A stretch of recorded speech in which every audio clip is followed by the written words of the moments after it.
सबूतों से कुछ नहीं बनेगा, आपको जानना पड़ेगा। आप अपने शरीर को जान लो। शरीर का क्या पैमाना है कि शरीर के जो अंग है ना, कितने पहर होते हैं पूरे दिन में? सर वैसे तो 4 बताते हैं। 8 पहर होते हैं। 8 पहर हो गए। 8 4 दिन में 4 रात में, मतलब 8 दिन के 4 रात के। 8 पहर 24 घंटे में होते हैं।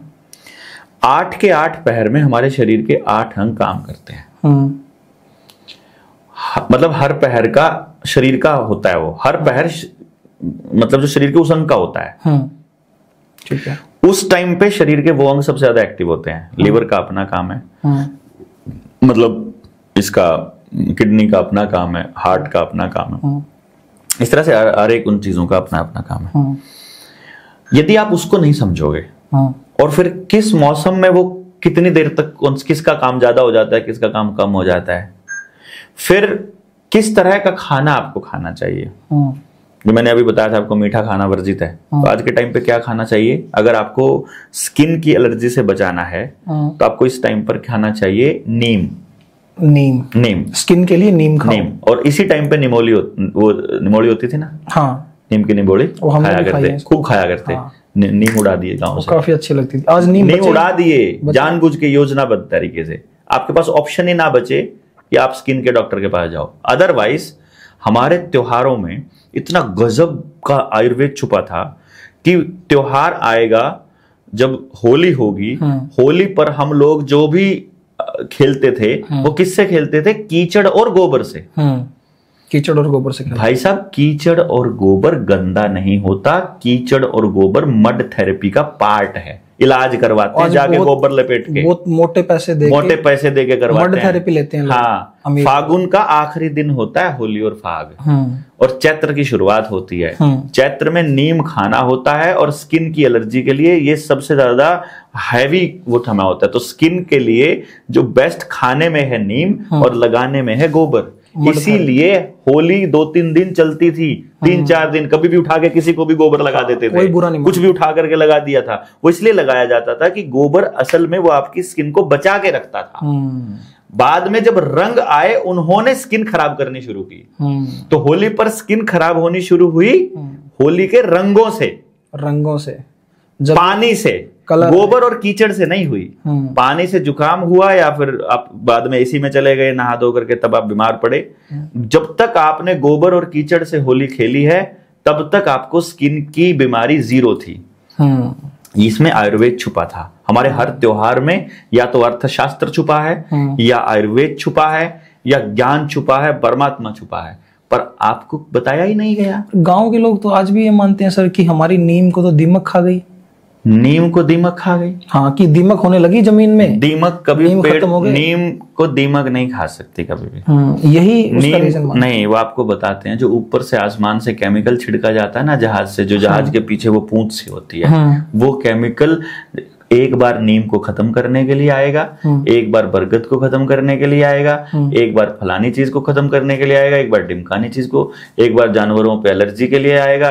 वो ऊपर से छिड़क रहा है, आपको पता ही नहीं है, बारिश के जरिए आपकी बॉडी पे वो छिड़का जा रहा है। हमारे रूरल एरियाज में चीजें हो रही है। रूरल और अर्बन बारिश कोई कह के थोड़ी आएगी, तब ये नई नई बीमारियां आ रही हैं। यानी दुबई में तो वो डेली बारिश करवाते हैं, वो आर्टिफिशियल बारिश करवाई जा सकती है, डेली सुबह 10 बजे केमिकल मिला के भी करवाई जा सकती होगी। केमिकल का नुकसान है कि फ्लड भी आता है उससे। बस ये तो वहां पे तो बादल फटना है, भूकंप है, ये बाढ़ है, सूखा है, इन सब के ऊपर वो द्वितीय विश्व युद्ध में पहले ही काम कर चुके हैं। जब चाहे जहां चाहे बारिश ले आ सकते हैं, जहां चाहे भूकंप, जहां चाहे बादल फट जाए, जहां चाहे वो आपका केमिकल डाल करके आपके एरिया के लोगों को बीमार कर दें।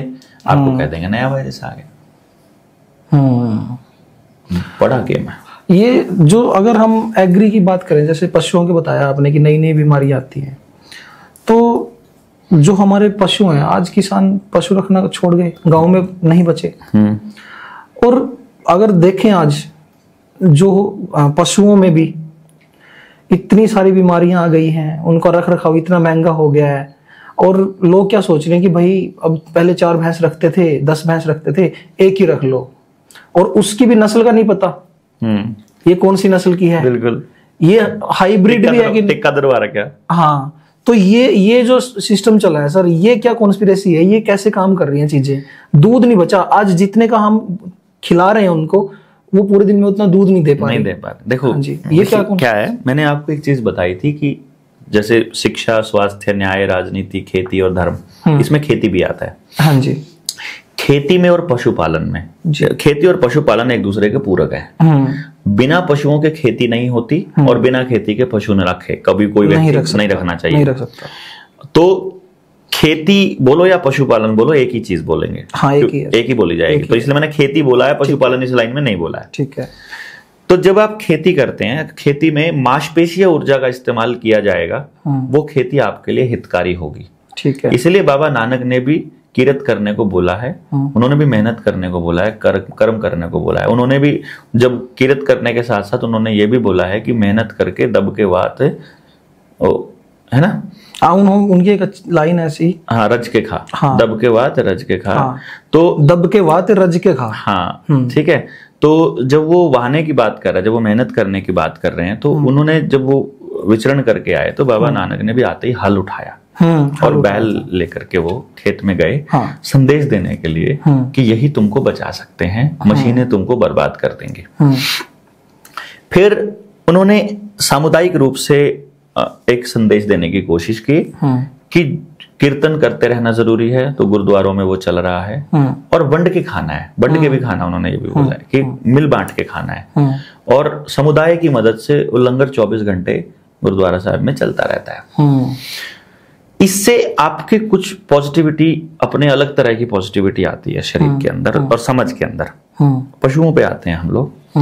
खेती में पशुओं से जो भी निकलता है, गोबर और मूत्र, सारा इस्तेमाल हो जाएगा। बिल्कुल। गंदगी नाम की कोई चीज घर में वो तो पूरा का पूरा, उसकी जरूरत है खेती को, है कि नहीं? हाँ, उसकी जरूरत नीड है उसको।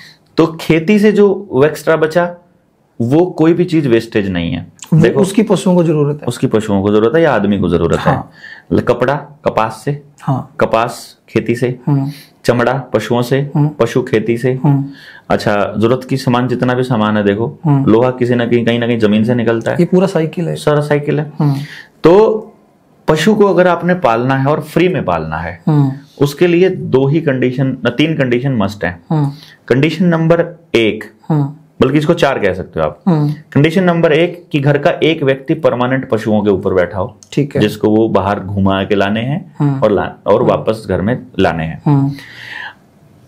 अगर पशु खड़ा रहेगा तो बीमार होगा, कन्फर्म है। ओके। इसीलिए गांव से कम 1.5 या 2 किलोमीटर दूर हमारे पुरखों ने जंगल रखे थे कि पशु का 2 किलोमीटर का सफर एक तरफ और 2 यानी 4 किलोमीटर का चलना तो कंपलसरी हो ही जाए। कच्ची जगह होती थी हर गांव, कच्ची जगह होती थी। जा रहे हैं, मतलब उसकी दूसरी कंडीशन है जंगल गांव का होना चाहिए। तीसरी कंडीशन है जोहड़ सामुदायिक होना चाहिए, सबका साझा, ताकि पानी नलके से या फिर हैंडपंप से निकालोगे या फिर सबमर्सिबल से निकालोगे तो बिजली इस्तेमाल होगी, तो महंगा पड़ेगा पशु रखना। अगर चारा खेत से मोटरसाइकिल से लेकर आओगे या ट्रैक्टर से लेकर आओगे तो महंगा पड़ेगा, और खेत से लेकर आओगे तो भी महंगा पड़ेगा। अगर पशु सुबह से लेकर शाम तक जंगल में चलेगा तो 1 रुपया खर्च नहीं हुआ भाई। सुबह डंगर निकला, सारा दिन जंगल की जड़ी बूटियां चरी, शाम को वापस आया, जोहड़ में नहाया, पानी पिया और घर आ गया। कहाँ जरूरत, ना पानी का एक बूंद वेस्ट हुई, ना पैसा खर्च हुआ, और जितना दूध मिला सारा बचत का सारा प्रोडक्शन। अभी भी कुछ गांव में कुछ लोग ऐसे बचे जो हैं उनके यहाँ दूध लेना महंगा पड़ता है। हाँ, और वो भी पैकेट वाला तो वैसे ही बर्बाद हो, तो केमिकल, उसमें दूध तो कुछ होता ही नहीं है। अब तो सर गांव में भी पैकेट दूध, बर्बादी, गांव को बर्बाद करना है ना, इसलिए पूरा प्लानिंग है। तो ये हो गया। अब पशु, बताओ पशु का खर्चा होगा क्या? तो इन्होंने पशु, मतलब कंपनी को बढ़ाने के लिए, पशु का गांव में पालन कम करने के लिए, इन्होंने लैटरिंग के खड्डों की जो पाइप है वो बाहर वाली नाली में खोली, ताकि वो लैटरिंग वाला पानी जोहड़ में जाना शुरू कर दे। तो लोग जो है उस जोहड़ में अपने पशुओं को पानी पिलाना बंद कर दें और सबमर्सिबल से पिलाना शुरू कर दें। इसी के साथ उद्योग धंधों के नाम पर या किसी और प्रोपेगेंडा के नाम पर आपके खेत के वो जो जंगल है उन जंगलों को कटाई कर दो, तो जंगल भी कट गया और जोड़ भी खराब हो गया। अब पशु आपको घर में खड़ा करके रखना पड़ेगा। खड़ा करके रखोगे तो पशु बीमार होगा और उसका दूध नहीं बल्कि जहर हो जाएगा। जहर ही था सर, आज जहर ही पी रहे हैं हम सर। तो इट्स ऑल प्रोपेगेंडा। गांव के डंगर जो जैसे जोटा है, बैल है, खागड़ है, वो खत्म हो जाएंगे। नर को खत्म कर दो। आप जो ये टिक्के आते हैं ना, पहले क्या था, काटड़ी अच्छी हुआ है, बाछड़ी अच्छी हुआ है, ये जितने टिक्के धरे जावे सब में काटड़ी और बाछड़ी पैदा हुआ है। हाँ। जब गांव में काटड़ू और बाछड़ू नहीं बचेगा तो बीज के बिना डांगर कहाँ रह जाएंगे। आज मेल नहीं होते सर, मैं वही तो कह रहा हूँ, मेल नहीं बचे हैं। मेल का भी तो, आदमी का भी तो मेल खत्म होता जा रहा है। करनाल में 2023 में 1,38,000 बच्चा IVF से पैदा हुआ है और 1,86,000 बच्चा रोहतक से हुआ। मुझे 2 लोगों का आंकड़ा पता है अभी फिलहाल। IVF के तो बड़े शानदार हॉस्पिटल बन रहे हैं आजकल हर जगह। तो इसका मतलब मेल तो हमारा भी खत्म हो रहा है। देख लो मेल। बल्कि ये भी सुनने में आया है, अपनी टीम से हैं कोई साथी, वो बता रहे हैं कि जिन्होंने वैक्सीन नहीं लगवाई उनका स्पर्म बहुत महंगा बिक रहा है। बहुत महंगा बिक रहा है, बहुत महंगा। ऑस्ट्रेलिया, अमेरिका में मुंह मांगी कीमत है। मेरे तो निडर इंडिया चैनल का जो फाइल फोटो है ना, 2021 में लगाया था, unvaccinated sperm is the next bitcoin. ये वही काम हो रहा है अब। तो जो बातें आज हम बता रहे हैं वो भविष्य में होने वाली है। यही जगाने के लिए हम लोग, ये जो हमारे पशु हैं सर, पहले जैसे भैंस होती थी, मुर्रा नस्ल की भैंस है, वही जोटा है, ये मुर्रा नस्ल का है। और एक फसल होती थी रिजका, कहते हैं कि जितनी गर्मी पड़ती थी वो उतनी ही हरी होती थी। आज मुझे नहीं लगता कि नई जनरेशन देखी भी नहीं होगी, पता पूछा भी नहीं होगा। तो सर ये जो अभी नए इंजेक्शन आ रहे हैं ना, जो हम भैंसों में रखवाने के लिए लेके जाते हैं, ये हमारी क्या इसकी कोई नस्ल होती है इंजेक्शन की, या बिल्कुल नस्ल को बर्बाद करने के लिए? जो आदमी के जो बच्चे बन रहे, पैदा हो रहे हैं ना, वह भी उसमें भी जेनेटिकल मॉडिफाई करके कुत्ते का बीज डाला है या सुअर का, किसको पता है कि आपके घर में जो पैदा हो रहा है सुअर का है कि कुत्ते का है। कुत्ते का बीज बोला कर दो, ये मतलब था उसका कि IVF से पैदा हुआ औलाद।